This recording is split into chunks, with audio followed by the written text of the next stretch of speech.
Para nuestros adictos al móvil y a las nuevas tecnologías, te proponemos una hora para estar conectados por la radio. Especialista en redes sociales, ¿cómo estás, Ezequiel? Muy bien, Lore, muy contento de estar acá. Bueno, hay algo que charlábamos fuera de micrófono, el después, posterior a la columna del miércoles pasado, y cómo consume el tiempo de nosotros, los usuarios en general, las redes sociales, ¿no es cierto? Exactamente, algo que es muy cotidiano. Como decimos siempre, hay cuestiones que no nos ponemos a pensar, por ejemplo esto, ¿cuánto tiempo pasamos en las redes sociales? ¿Cuántas veces por día revisamos nuestro teléfono celular? O esas prácticas tan comunes de lo último que vemos cuando nos vamos a dormir es el teléfono celular. Lo primero que vemos a la mañana cuando nos despertamos es el teléfono celular. Bueno, de alguna manera todo esto empieza a tener explicación. Hoy vamos a estar hablando de economía de la atención, qué significa esto, cuáles son los principales conceptos, porque todo esto está estudiado, ¿no? Y hay grupos, ¿no?, de universitarios, de académicos, que empiezan, como decimos siempre, a ponerle nombre y apellido a estas cuestiones que son tan cotidianas y que muchas veces, Lore, nosotros terminamos cargando nuestras culpas, digamos, ¿no? Decimos, bueno, debo ser yo el que no puede resistirse a ver las notificaciones de las redes sociales, por ejemplo Facebook. O Exacto. Debo ser yo el problema cuando reviso todo el tiempo el teléfono celular y no me doy cuenta, porque verdaderamente uno no se pone a pensar cuánto nos demanda. No. Hoy por hoy podemos empezar a decir que ya hay estudios que comprueban, ¿no?, y esta gente que son ex empleados de las principales redes sociales y servicios de internet, que ya empiezan a decir, bueno, no es tanto culpa de ustedes, ciudadanos del mundo, sino que hay todo en ingeniería, hay equipos que trabajan para que esto sea así. Para que se genere esta dependencia. Exactamente, Lore. Bueno, de eso vamos a estar hablando, ¿sí? Bien, me gustó ya cómo fue la introducción. Si querés arrancamos por los comienzos, por los orígenes de cómo empezó esto.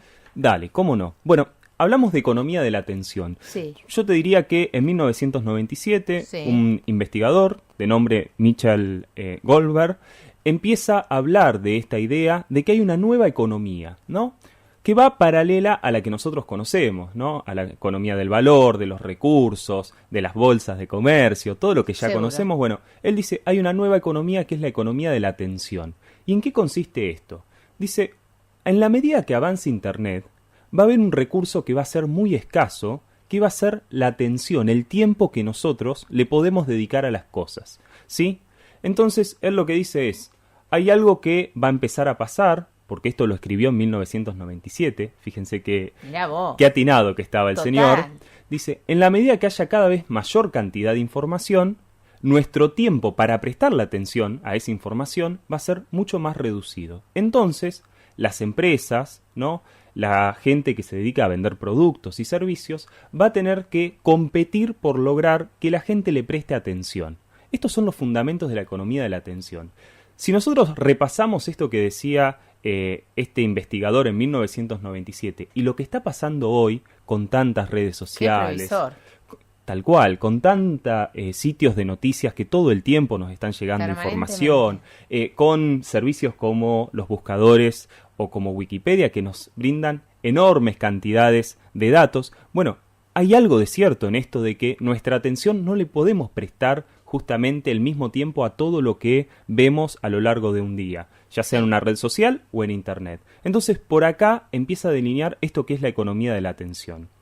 Hay otros datos que son muy interesantes. Por ejemplo, dice, bueno, no únicamente las empresas van a empezar a competir por la atención justamente de los ciudadanos, en la medida que quieran vender productos, vender servicios. También los mismos ciudadanos van a empezar a competir por la atención, es decir, porque le presten atención el resto de las personas.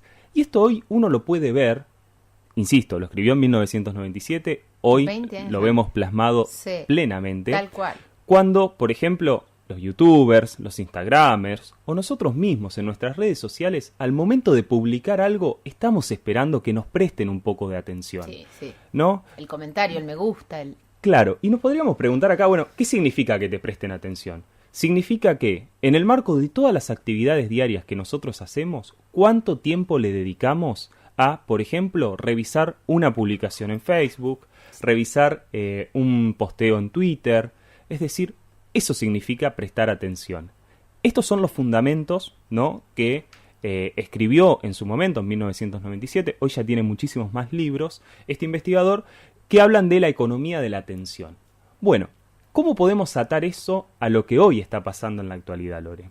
Bien. Que acá viene lo interesante. Esto que fue escrito hace muchos años empieza a tener muchísima más vigencia a partir de que ciertos desarrolladores de las empresas de Facebook, de Google, de Twitter, de Snapchat, empiezan a decir, bueno, nosotros de alguna manera hemos tratado de hacer redes sociales muy adictivas porque queremos captar la atención de la mayor cantidad de gente posible.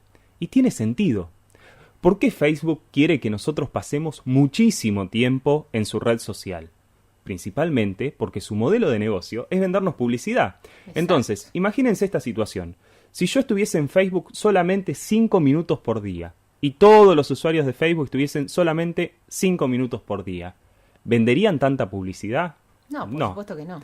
Entonces, ¿qué es lo que quieren las redes sociales? Que nosotros estemos la mayor cantidad de tiempo posibles navegando, muchas veces sin saber a dónde vamos. Totalmente. Esta idea de navegar me parece una metáfora Tenemos un genial. ratito y nos sentamos a navegar a ver qué pasa. ¿Te ha pasado, Lore? Sí, absolutamente. Que incluso a mí me ha pasado de decir, bueno, entré a la computadora, iba a hacer otra cosa, por ahí iba a leer una noticia, vi una notificación de Facebook. Y te fuiste por ese lado. Y se me pasó toda la mañana en una red social. Sí. Bueno, sí. Lo interesante de esto es que está estudiado, es decir, los desarrolladores de las redes sociales están pensando cómo captar nuestra atención y sostenerla la mayor cantidad de tiempo posible. Tengo algunos ejemplos para compartir que son muy interesantes. Dale. Por ejemplo, el nacimiento del me gusta, del típico botón me gusta, que hoy los encontramos en las redes sociales como Facebook, como Instagram, como Twitter. Bueno, en esta nota que publica The Guardian, un diario británico de muchísimo prestigio, que reúne a todos estos desarrolladores arrepentidos, entre comillas, que empiezan a decir, bueno, hemos creado un monstruo, ¿no? Y ahora no nos podemos hacer cargo. Reconocen. Exactamente, Lore, eso es lo interesante, ¿no? Los mismos desarrolladores, ex empleados de Facebook, de Google, de Twitter, empiezan a decir, bueno, nosotros desarrollamos estas herramientas, por ejemplo el botón me gusta, y ahora estamos un poco arrepentidos porque nos dimos cuenta que son muy adictivas y traen perjuicios para la humanidad. El botón me gusta, por ejemplo, Justin Rosenstein, que es el creador, cuando trabajaba en Facebook, dice que cuando lo pensaron en golpes brillantes de pseudo placer. Esto es textual, ¿no? De este desarrollador. ¿Qué significa esto? Golpes brillantes de pseudo placer. Necesitaban, para la red social, alguna manera de contribuir este deseo que es tan humano, ¿no? De sentir satisfacción porque nos reconocen esa foto que publicamos o esos momentos que compartimos, que tuvieron que crear un botón, el botón de me gusta, para retribuir justamente a la gente que publicaba en las redes sociales. Pensemos en esta cuestión. El objetivo de una red social es tratar de que estemos la mayor cantidad de tiempo posible navegando en sus páginas. Entonces el botón me gusta cumplió excelentemente esta función. Exacto. ¿A quién no le ha pasado, Lore, que cuando vemos que nos dan un me gusta, nos invita a publicar otra cosa? Sí, y a chusmear quién te puso me gusta. También. Entonces, si uno chusmea, como bien decís, Lore, ¿quién me puso me gusta? Por ahí paso mucho más tiempo en la red Exacto. social. Te metes en el perfil de esa persona que te puso me gusta y te vas. Me encanta, ahí está. ¿Viste? A vos también te pasó, Lore. Sí, totalmente. Bueno, y me imagino que todos los que nos están escuchando y tienen redes sociales se sienten identificados con esto. Fabián también. Que Fabián, acá... sí, Fabián está todo el día. Está todo el día, Fabián. Bueno, justamente, ¿ves? Te estamos tratando de explicar por qué estás todo el día en las redes sociales. Escuchá, Fabi, escuchá. Entonces, el desarrollador del botón me gusta, ¿no? Sí. Que trabajó en Facebook y que después fueron copiando las redes sociales, decía esto. Bueno, necesitábamos dar estos golpes de placer a los consumidores para que volvieran a entrar a las redes sociales. Mirá vos. Hay más, Lore, ¿eh? Tenemos más ejemplos. Hay más ejemplos. Exactamente. Bueno, hay hoy por hoy los desarrolladores de YouTube, de Netflix, están empezando a preguntarse por qué, por ejemplo, cuando termina un video, tanto en la red social YouTube o en Netflix, la reproducción es automática. Lo que ellos están diciendo es, bueno, esto es otra estrategia para que pasemos más tiempo en estas plataformas. Tiene que ver con la economía de la atención. Por supuesto. Entonces, están brindándote permanentemente información y servicio. Exactamente, Lore. Y acá es interesante esta cuestión. Yo termino de ver un capítulo en la serie, ¿no? En Netflix, por ejemplo. Y el siguiente capítulo, nadie me pregunta si yo quiero que se siga reproduciendo o no. Aparece automáticamente. Algo muy similar adoptó ya hace varios años YouTube. Entonces, volvemos a esta idea de la economía de la atención. La idea es que pasemos la mayor cantidad de tiempo posible en una red social. Ese es el mayor valor que están conquistando estas empresas. Es increíble cómo generan esta adicción y de alguna manera desvían la atención para donde ellos quieren, ¿no? De alguna manera siguen haciéndonos lo que ellos quieren. Exactamente, bueno, pero hay más, Lore, y cada vez se pone un poco más escabroso el tema, porque en The Guardian, este periódico británico que recolectó los testimonios de los ex desarrolladores de Facebook, de Google y demás, empezaron a, de alguna manera, sacar los trapos sucios, podríamos decir, y los creadores de Facebook, ¿no? Dicen que la red social puede detectar tu estado de ánimo, ¿sí? Y utilizar esta cuestión, ahí lo vamos a explicar en detalle, porque Lore me hace una cara como... las caras como diciendo, ¿de qué? Ya está muy fuerte, no puede ser cierto. Bueno, saben que estamos pensando. Exactamente. Facebook envió a un conjunto de empresas, ¿no? A modo de servicio, diciendo, bueno, nosotros tenemos la capacidad, por las interacciones que dejamos, eso que hablamos siempre de las pequeñas huellas, ¿no? Que vamos dejando en la medida que navegamos en Internet, de saber cuál es el estado de ánimo de la persona que está detrás del monitor. Y cuándo, por ejemplo, enviarle una notificación, y qué tipo de notificación enviarle. Es decir, las redes sociales pueden controlar cuándo nos notifican con ese botoncito rojo, que ahora vamos a hablar de eso, ¿no? Ese botoncito rojo que es tan molesto y atractivo al mismo tiempo. Si te molesta, lo tenés que abrir. ¿Qué pasó ahí? ¿Qué hay? Exacto. Bueno, dice, Facebook puede detectar cuáles son tus estados de ánimo y notificarte de algo, y de alguna manera lo que empieza a estar de fondo es cómo pueden manipular nuestras acciones, nuestros deseos, nuestra imaginación en la medida en que captan nuestra atención. Que ese es el fundamento de la economía de la atención. En la medida que yo tengo tu atención, que vos me estás escuchando, que estás explorando mi web, que estás transitando mi red social, yo puedo tal vez ponerte una publicidad o, como vimos en algún momento, alguna noticia que no sea tan verdadera e influir tu estado de ánimo. Exactamente. O puedo notificarte de que hay un amigo que hacía mucho tiempo que no veías y porque te sentís mal y yo como red social lo detecté, te doy esa satisfacción. Esto es muy interesante porque es una ingeniería social que no escapa a ninguno de nosotros. Lo que pasa es que no estamos todo el día pensando en estas cuestiones. Por supuesto, uno lo naturaliza. No se pone a pensar que es permanentemente una manipulación. Por ejemplo, vos abrís la red social Facebook, que es una de las más conocidas. Sí, Lore. Y lo primero que ves es que te sugiere el Facebook. ¿Qué estás pensando? Bueno, eso es muy interesante y también está estudiado, ¿no? Estas ideas de cómo retroalimentar de alguna manera la participación a partir de ciertas preguntas, ciertos disparadores que tienen que ver hoy por hoy en Facebook con los recuerdos, con las sugerencias, como bien decís, o estas preguntas, ¿no? Que nos invitan justamente a participar. Eso está sumamente estudiado, que es un poco lo que empieza a salir a la luz. Hay algo, recién hablábamos, Lore, del botón de notificación, ¿no? Que es tan interesante para estudiar. ¿Cuántas veces a nosotros nos proponemos hacer alguna actividad y una notificación, que puede ser de Facebook, puede ser de WhatsApp, puede ser de cualquier red social, desvía el curso de nuestro tiempo? ¿Qué significa esto? Que íbamos a hacer una cosa y de pronto una notificación nos enganchó con otra cosa y nos llevó a pasar mucho tiempo en una red social.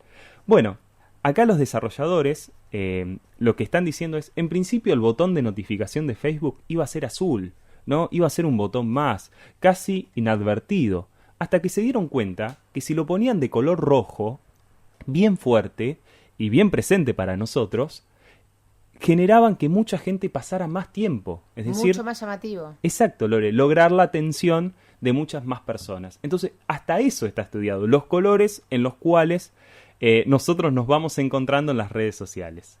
Y hay algo acá muy interesante, ¿no? Que después, sobre la última parte, si tenemos tiempo, vamos a dar algunos consejos. Seguro. Y vamos a recomendar un libro al respecto. Pero tiene que ver con esto, ¿no? Las aplicaciones que descargamos todo el tiempo nos están notificando de algo.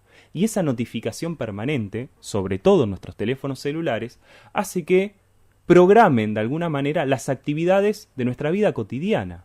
Yo tengo una aplicación que no uso, pero que tenía que ver con hacer actividad física, ¿no? Entonces, la aplicación todos los días me decía, cuando no hacía actividad física, que era la mayor cantidad del tiempo, Ezequiel, hace tantos días que vos no estás haciendo actividad física. Una manipulación psicológica. Te proponemos Sí, este programa de entrenamiento. Claro, entonces uno no es que pase inadvertido frente a esto. Como no pasamos inadvertido cuando tenemos una notificación de Facebook sin abrir, nos modifica nuestro estado de ánimo, nos empezamos a sentir tal vez más ansiosos. Hay algo que tal vez ni teníamos registrado y ahora forma parte de las decisiones que tenemos que tomar. Y acá vuelvo a los conceptos de este investigador que escribió en 1997 sobre la economía de la atención, que decía algo muy interesante. En nuestro día vamos a pasar mucho más tiempo decidiendo a qué le prestamos atención que cuestiones de la economía tradicional, ¿no? Del trabajo, de cómo manejamos el dinero, etcétera. Entonces, fíjense qué importante que es el tiempo, porque justamente es el recurso más escaso que tenemos y cómo estas redes sociales intentan sustraernos justamente ese recurso que es escaso. Tuyo. Absolutamente. ¿Cómo venimos? Tenemos algunos ejemplos más. Dale, vamos a los ejemplos. Bueno, vamos a cerrar con un ejemplo, dale, entonces. Me gustó. Algo muy interesante que pasa en la red social Snapchat. ¿Sí? Sobre todo los adolescentes que la utilizan, es el público frecuente, tienen una función que se llama Snap Tricks, que consiste en esto.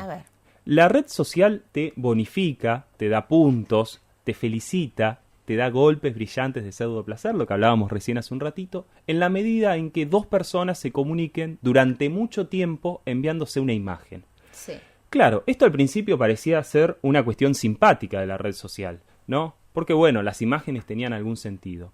En la medida que esto se complejiza, hoy hay un fenómeno muy interesante que es adolescentes que se van de vacaciones, no pueden llevar su celular, y le dejan a un amigo el celular para que no pierda la racha, como se llama, de Snap Tricks. Es decir, esto que la red social premia a los usuarios por comunicarse durante mucho tiempo, cuando digo mucho tiempo son meses, años, ¿sí?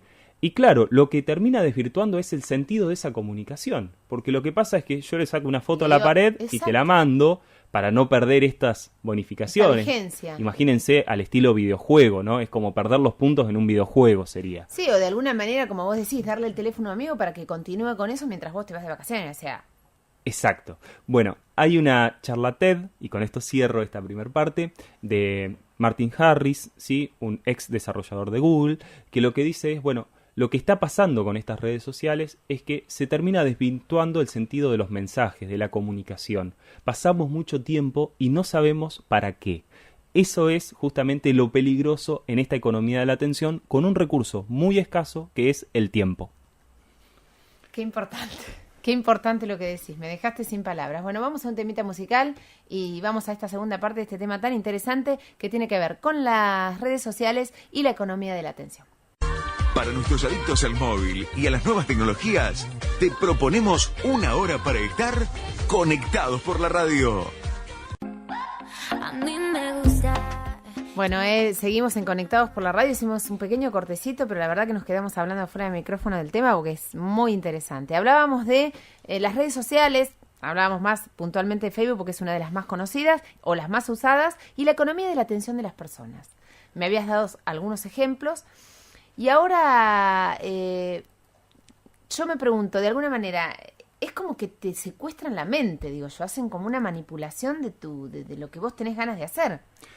Es muy interesante esto, lo dicen los investigadores, que tiene que ver con el recurso más interesante, más preciado en estos momentos, tiene que ver con la atención. Y en la medida en que tengo tu atención, puedo difundirte noticias, puedo influenciarte a que tomes determinadas acciones, que a ver, esto parece muy de película de ciencia ficción, pero si uno analiza, por ejemplo, la última campaña electoral de Donald Trump, ¿no? Pasó esto, un equipo de redes sociales, de ingenieros, de desarrolladores, que pusieron en marcha una ingeniería para llegar a cada ciudadano norteamericano, a partir de la información misma que tenían y sus perfiles sociales, con una noticia que influenciara su voto. Su directamente. Directamente. Por eso también, y no es casual que en este momento donde hay tanta discusión respecto a las redes sociales, a la neutralidad de la red, a Big Data y estos grandes temas, ¿no?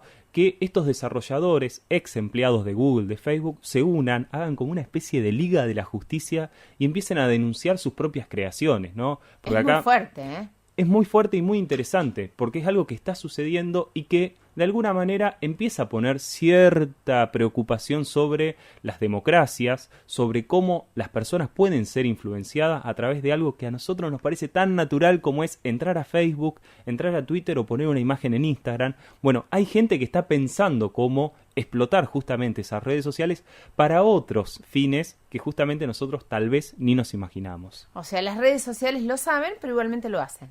Exactamente, y esto también es muy interesante. Facebook sabía que, por ejemplo, al crear el botón me gusta, al crear las notificaciones, iba a explotar ciertas debilidades de la psicología humana, que iba a lograr que las personas estén mucho más tiempo, a veces incluso con actitudes adictivas o compulsivas, que son muy inconscientes. Bueno, ellos lo saben, el tema es que lo siguen haciendo porque su modelo de negocio tiene que ver con que vos, tu atención, pase mucho tiempo en esa red social porque es la única manera que tienen de venderte publicidad, ¿no? Que es el negocio de fondo de estas redes sociales. Es terrible, sí. Puntualmente, para variar, tiene que ver con los negocios, ¿no? Ni más ni menos, ¿no? Justamente te iba a preguntar por qué necesitan tanto nuestra atención y es esto lo que vos nos contás. Exactamente. Hay dos cuestiones centrales, Lore. Bueno, porque uno se pregunta por qué justamente necesitan que nosotros estemos tanto tiempo en una red social como Facebook. Por un lado está el modelo de negocio, ¿no? Que tiene que ver con la publicidad, con este bombardeo permanente, ¿no? Al que somos sometidos justamente en cada una de las redes sociales. ¿Qué lo aceptamos? ¿Por qué lo aceptamos? No porque queramos atentar contra nosotros, sino porque el servicio que nos prestan es tentador. Es tentador, nos resulta atractivo. ¿A quién no le gusta estar en una red social? Justamente, pensemos en esta definición de 1997 de la economía de la atención. A todos nos gusta recibir atención. Y en las redes sociales tenemos una plataforma para alimentar nuestro ego, para recibir me gusta. Y eso es muy tentador, ¿no? Sí. Pero al mismo tiempo recibimos muchísima publicidad por ahí. Y por otro lado, los perfiles, que tiene que ver con cómo nosotros como ciudadanos vamos dejando huellas cada vez que recorremos redes sociales, visitamos sitios web, que de alguna manera hacen que nos conozcan mejor. Hoy por hoy ya se sabe, no es ninguna novedad, que todos los datos que maneja Facebook también se los brinda a los servicios de inteligencia de Norteamérica y los utilizan los estados, las secretarías de inteligencia para controlar a la población, para saber cuáles son los patrones de consumo, qué es lo que piensan, para influenciarla. Entonces acá se pone toda esta cuestión de Internet un poco más escabrosa, podríamos decir, porque algo tan simpático termina siendo usado con fines que todavía no sabemos muy bien para qué. Pero en principio podríamos decir, esas son las razones mucho más notables, digamos, de esta cuestión. Y otra cuestión que venimos conversando también en esta columna, quien domina los datos, es decir, el que tiene los datos de la mayoría de las personas, de los ciudadanos, imagínense que hoy Facebook tiene miles de millones de personas, es una de las naciones más grandes, si tuviésemos que decir, bueno, todos somos de la nación Facebook, uno de los países más grandes. Entonces, quien domina los datos domina el futuro, porque puede empezar a tomar decisiones sobre el comportamiento de las personas. Y esto parece muy, insisto, paranoico, tal vez parezca algo de ciencia ficción, pero el ejemplo de el Brexit, no sé si te acordás, Lore, cuando ciertos países deciden irse de la Unión Europea, bueno, se supone, ¿no? Y hay investigaciones que había que seguir rastreando que muchos de esos ciudadanos que votaron por irse de la Unión Europea fueron influenciados durante muchos meses con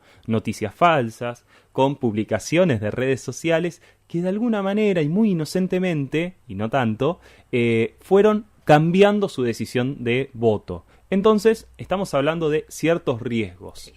Y manejos, terribles manejos. Exactamente. Bueno, y podríamos preguntarnos qué es lo que podemos hacer nosotros, ¿no? Como para ir cerrando, decir, bueno, ¿tenemos chances de cambiar este sistema de información, de Internet y demás? Yo les diría no. Básicamente por el mismo motivo que decíamos la otra vez. Bueno, nadie puede escapar a la Big Data o al análisis de grandes volúmenes de información. No va a depender de ellos, va a depender de nosotros. Exactamente, Lore. ¿Por qué? Porque vivimos en una sociedad informatizada, porque las redes sociales van a seguir estando, porque brindan un servicio del cual nosotros hacemos uso y muchas veces resultan muy provechosas. Sí, por supuesto. Y acortan distancias y nos permiten organizarnos y demás. Ahora bien, ¿qué tenemos que tomar nosotros como ciudadanos? Bueno, una actitud un poco más crítica, más consciente de que esto, al menos saber que existe. Y que cada cuestión que circula en Internet, cada cuestión que está diseñada en una red social, no es casualidad. No es que alguien se levantó una mañana y dijo, bueno, a ver, voy a probar con esto. No. Paremos un poco. Hay todo un sistema para capturar nuestra atención que justamente se pone a juego todos los días. Nosotros vamos a terminar esta columna, seguramente vamos a agarrar nuestro celular y vamos a revisar si tenemos alguna notificación. Y ahí también están las decisiones que cada uno puede tomar respecto a autocontrolarse o a diagnosticarse, entre comillas, obviamente, de decir, ¿cuánto tiempo paso yo con el teléfono celular? ¿Cuántas veces lo reviso? ¿Me acuesto y me levanto con el teléfono celular? ¿Cuánta importancia le doy a las redes sociales? ¿Qué hacíamos hace unos años atrás que no existía nada de esto? Exactamente, Lore. Es decir, está probado, podríamos decir, que la humanidad puede subsistir sin redes sociales. El tema es que, como toda necesidad que se nos va imponiendo, nosotros una vez que nos acostumbramos, es difícil dar un paso atrás. Sí, y aparte como hemos hablado en otros encuentros anteriores, decíamos de esto de uno tampoco quedarse sin esto, que evidentemente nos agiliza en un montón de cosas, que se nos cae encima, se puede hacer un buen uso de todo esto, pero tener en cuenta determinadas cosas. Exactamente. Y respecto a eso, te quiero recomendar, y les quiero recomendar a quienes nos están escuchando, un libro que se llama La fábrica de tiempo, que recupera algunas cuestiones de esto, que fue escrito por Martina Rúa y Pablo Fernández, en donde nos dan algunos consejos para no depender tanto del celular. Y me gustaría mencionar algunos consejos, no todos, porque sería interesante que puedan chusmear el libro. Dale. Si voy a realizar una actividad, poner en modo avión el teléfono celular. Esto es importante. Si yo tengo una actividad programada, por ejemplo, tengo que escribir un informe, tengo que ponerme a hacer algo, porque justamente nuestra atención se dispersa cada vez más fácilmente. Tenemos que estar concentrados. Entonces, poner el modo avión es una de las funciones del teléfono celular que bloquea todo tipo de señal, tanto de Wi-Fi como de datos o paquete de datos del teléfono, o directamente apagarlo. Es decir, bueno, durante estas 2 horas me desconecto de alguna manera. Bien. Otra cuestión, esconder, entre comillas, las aplicaciones que resultan atractivas, ¿sí? Dejar en la página principal. Perfecto, Lore. Muy bien. Esa es la palabra correcta. Bien. En el escritorio del celular, aquellas aplicaciones que voy a utilizar. Y no todas las aplicaciones, las redes sociales. Van a generar tentaciones. Porque imagínense esta situación. ¿Cuántas veces nos ha pasado? Voy a verla ahora y veo el loguito de Instagram ahí y digo, ¿no tendrá alguna notificación? ¿Alguien que subió una imagen? Y las próximas 5 horas estoy en Instagram, ¿no? Algo así. Evitar las interacciones innecesarias, dicen estos periodistas, Martina Rúa y Pablo Fernández, en el libro La fábrica del tiempo, que recomiendo. Dicen evitar las interacciones innecesarias, mantener el celular bloqueado todo el tiempo que sea necesario, por ejemplo, cuando tomamos fotografías. Es decir, evitar estar en ese contacto ocioso o que no tiene mucho sentido con el teléfono celular. Y otra cuestión que me pareció muy llamativa, comprarse un reloj con alarma y cargar el celular fuera de la habitación. Esto también es interesante. ¿Cuáles son los espacios que ocupa el celular donde conviven las redes sociales? Yo lo hago, ese lo hago. Uno de los tips lo hago. Bien. Tengo mi despertador a pila y el celular duerme en el living. Perfecto, porque esta idea de la multifunción del celular también tiene que ver con eso. Con que se volvió un objeto indispensable para nosotros. Yo lo hago, mis hijos no. Mis hijos se despiertan con el celular. Bueno, ahí está, ¿no? Y una recomendación más, para cerrar definitivamente, tiene que ver con seleccionar uno que quiere recibir como notificación de WhatsApp. Y esto es experiencia personal. Yo recibía notificaciones de todos los grupos. Permanente. Arranqué silenciando los grupos aquellos que no le daba tanta importancia o no eran tan urgentes. Después tomé la decisión de decir, bueno, todo lo que sea actividad grupal en WhatsApp, no me llegan ni notificaciones, ni me suena el teléfono, ni me vibra. ¿Tenés esa opción? Tenemos esa opción, en ajuste se configura. Entonces ahora ya sé que cuando suena el WhatsApp es por algo importante, porque qué atractivo es para nosotros ver algo que pasa en un grupo de WhatsApp y estamos horas revisando conversaciones interminables aparte. Y por ahí a veces son de otros, porque nosotros no interactuamos, pero lees. Exacto. Y lo último, el recurso más valioso que tenemos es el tiempo y tenemos justamente que tomar conciencia y protegerlo. Mortal, ese cierre me encantó. Bueno, como siempre un gusto, Ezequiel, nos haces pensar mucho. Bueno, nos haces pensar me alegro. Nos dejas pensando mucho. ¿Qué vamos a hablar el próximo miércoles? Bien, vamos a estar hablando de ciberbullying. Ya hablamos en su momento de delitos informáticos, hablamos de grooming y de algunas cuestiones. Ahora vamos a hablar de ciberbullying, qué pasa justamente en las instituciones educativas, por qué esto es una preocupación en muchas de las escuelas de la región, de la ciudad, cómo podemos hacer para anticiparnos y justamente qué protocolos seguir o tomar cuando detectamos algún caso de ciberbullying en el barrio, en una institución educativa, en un club. Bueno, vamos a estar hablando de esta cuestión, que recupera el bullying tradicional, este acoso sistemático, tal como lo conocemos, pero que se agrava exactamente a través de las redes sociales y de Internet. Es un tema que tocamos ya con la licenciada Gabriela Iturralde, obviamente con ella desde el lado de la psicología, de cómo afecta al chico, del acosador y el acosado. En este caso vamos a, le digamos, las recomendaciones desde el lado de los manejos de las redes sociales, ¿no? Exactamente, de eso vamos a estar hablando. El miércoles que viene entonces vamos a estar con eso. Gracias, Ezequiel, por venir. Gracias a vos. Para nuestros adictos al móvil y a las nuevas tecnologías, te proponemos una hora para estar conectados por la radio.